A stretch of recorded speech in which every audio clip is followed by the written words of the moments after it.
All right. Well, I'm excited. Today we get to jump into a great conversation about a great ride, the Tally Tango that is presented by Single Track Samurai. And I've got both Single Track Samurai, Carlos here himself, and Graham. We're going to talk this up a little bit. Gentlemen, let's jump in and talk about what this ride is all about, where it's at, some things to know, and why people should do it.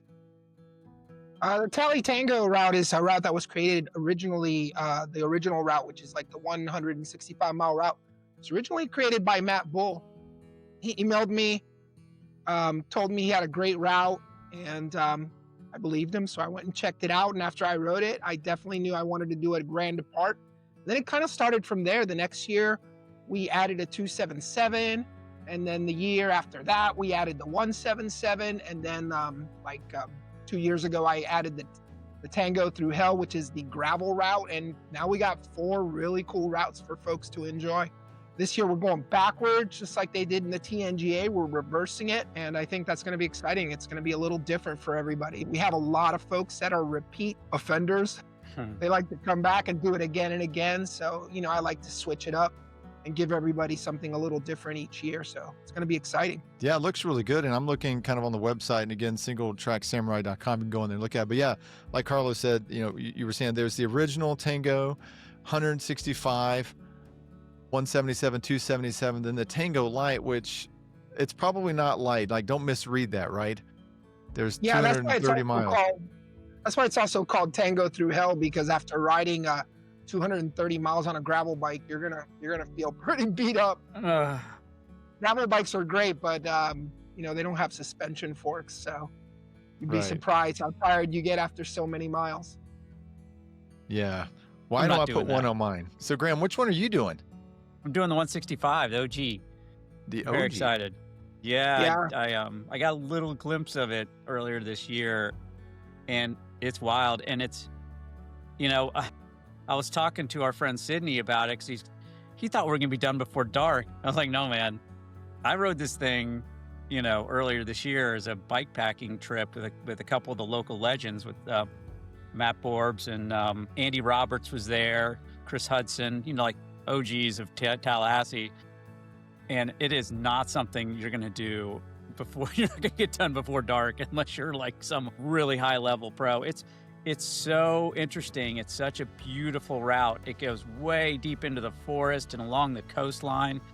I mean, the scenery is incredible. I'm super excited. We had an incredible time, and that video's up. And I took drones with me and stuff and got some really good shots of the different areas we'll be riding through. But I told Sydney, I was like, man, this is going to take longer than you think. This is not easy. It's 165 miles ish.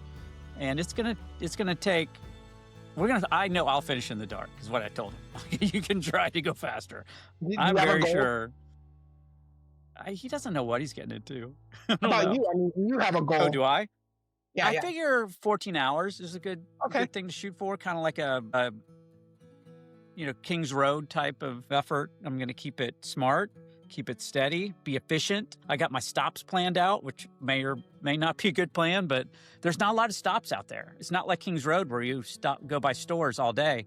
Like, you go by a store, you better stop. Because there ain't going to be another one for a long time. My record, and granted, my personal best on it, and granted, it was clockwise, not anti-clockwise, so that kind of changes things, is 13 and a half hours. And I think if I could do it in 13 and a half, you could do it in 13 and a half. But also a little different going the other way. Yeah.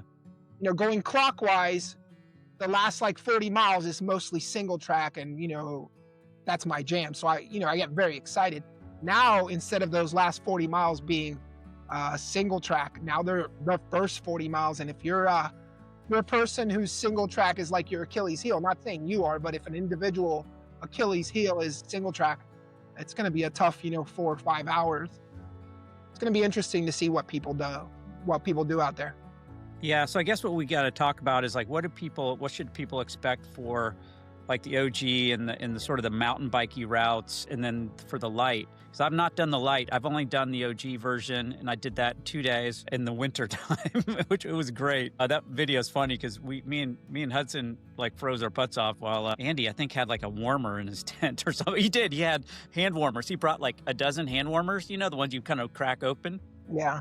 And he didn't tell us till the next morning. I mean, Hudson and I were freezing our butts off. I actually got up at like 5 a.m. and jumped in the hot shower because I was so cold. It was like high 20s. And Andy's all like waking up like, what's all the commotion? I go, we're freezing out here. He goes, oh, I have these hand warmers and foot warmers. He was like toasty. He was like hot. We were so cold. But it's really interesting to hear like to the first 40 miles of the OG for us, and that includes the 177 also is single track. Yeah, everybody does except for the Tango light riders. Everybody's pretty much doing the same thing. The 165, the 177, and the 277s. That first 40 miles is pretty much the same for everyone. Yeah. It's right when you get to the Ocklawackney River that things change. Not long before that, the 165 and the 177s go a different way.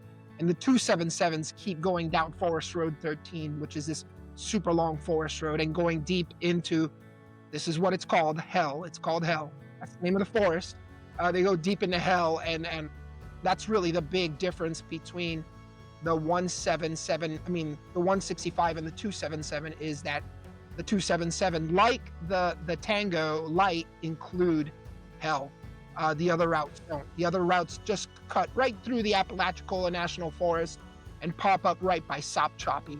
Whereas if you're doing either the gravel route or the 277, you go all the way across the Apalachicola National Forest, almost to the other side, and then you drop and ride a nice, beautiful ride through hell, very scenic, and then you pop out right underneath Sopchoppy. You approach Sopchoppy from the south instead of the north. So the 277 routes kind of cut down, and then the other ones come up. If you can kind of picture it in your head, it's definitely a big difference. In some regards, even though the light riders and the 277 riders have more distance to ride, that distance that they have to ride is a little more consistent in terms of staying firm versus the 165 and the 177 riders, which that area is known to get, some of those spots is known to get sandy. So even though it's shorter, in some ways it's still extremely difficult because that sand factor is possible. Yeah, so coming out of St. Mark's and going along through Osceola, that could be wet. You could be hitting some puddles. Like we hit the puddles this winter when we did our ride, and we had to go around them. I mean, it's not like really treacherous or difficult. It's just slow. Yeah, it's just slow. A bunch of them, a high number of puddles. We'll see what happens though. Usually the past couple of years, the timing has been perfect for the Tango, and we have hit like a cool weekend. Yeah. Not too hot, not too cold. Let's hope that trend holds up. We even had a couple of years where hurricanes blew in either before or during or after. So I think this year is going to be pretty good in terms of weather-wise, since we're already feeling that crisp air, kind of expected to be crispy for that weekend. Yeah, I keep getting messages from a lot of people. There's a lot of cool people showing up. I'm pretty excited. Yeah, me too. I'm excited too.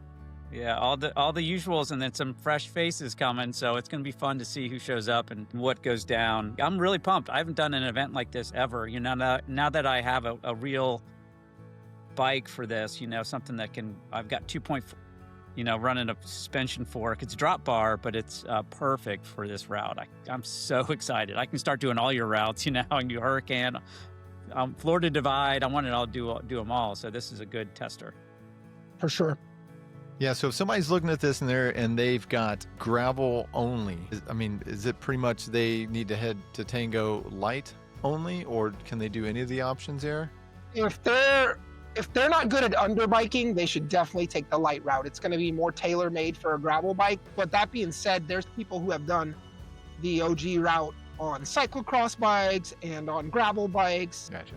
Because there's just some really good underbikers out there. Some people that are just a professional at riding skinny tires and stuff you're not supposed to ride skinny tires. And that being said, even though we're calling the route the light route of gravel ride, I still recommend the fattest tire you can run. you can put a 50 millimeter on your gravel bike, you're probably going to have a better experience than if you're on a 45 or a 40. Still going to be doable, but you know, a little thicker tire ain't going to hurt. A little wider tire, better said.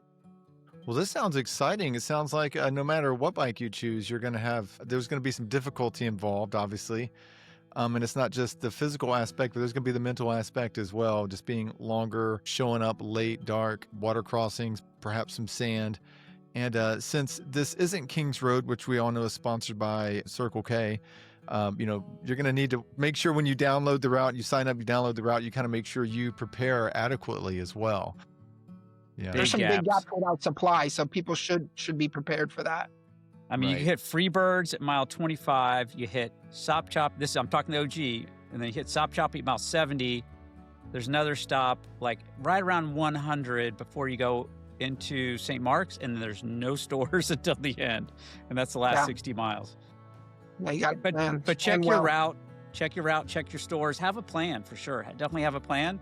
And also, some people just do this in 2 days and have, you know, they cruise and have fun. They stop at Samurai Camp, which is happening again, which is a must do. I mean, really, the way to do it is do it in 2 days. Stop at Samurai Camp. You know, you got all weekend. What's your rush? It seems like most riders are doing the OG. So a little targeted shout out, the OG riders. Samurai Camp is at mile marker 80-ish, off route at mile marker 80. This is only the second time that we are doing Samurai Camp at Skidder Bay. It's a little more remote. It's not a camp that has power or water, like we have to bring it all in. So I'm excited. I'm going to be out there making grilled cheese sandwiches and other snacks. nice. We'll have adult beverages. We'll have children's beverages too. We'll have all kinds of stuff. It's going to be fun. Any final words for people that are thinking like, you know, I need to prepare for this, or what are some final words as we kind of wrap up this discussion of the Tango ride? I mean, always, every year, there's always some surprises, some things that come in last minute to kind of keep the stoke alive. So if you're on the fence, get off the fence, get out there. We're going to have so much fun this year. It's the official kickoff of the Florida bikepacking season. So even more exciting. Can't wait. There's a whole lot of single track. So hopefully they're practicing their single track. They're hitting the simulators. If they've got a Swift, hopefully Swift has a single track simulator because they're gonna need it. It's gonna be awakening. I've been my Zwift mountain bike all week. I'm feeling great. Swerving around. I got steering on my Zwift bike. I'm good. I'm getting it all practiced up for it. Hitting all the apexes. Tony and I spent a weekend out there not that long ago doing some scouting. We rode the single track, tons of fun. We rode the first 10 miles of each route, both the light and the other routes, and then we rode the last 10 miles of each route, and everything was in great condition. Both routes, all the routes, whether you're doing the 277, the 177, or the OG, or the light route, is a downhill finish, which who doesn't like a downhill finish? There's Awesome. definitely some coasting in Tallahassee, which is really exciting because sometimes coasting is hard to come by where we usually ride. Well, awesome. Well, you guys heard it here, and man, make sure you get signed up. It's going to be a great, great ride, and again, a lot of options. You can challenge yourself. All of them are going to be challenging, but pick one. Get off the fence, start the bikepacking season in Florida off in style, and you're going to get an amazing patch, as usual, from Single Track Samurai. Yes. So thank you guys for jumping on, and man, we're looking forward to a great kickoff to the season. Thanks so much. Thanks, Thank you, Billy. man.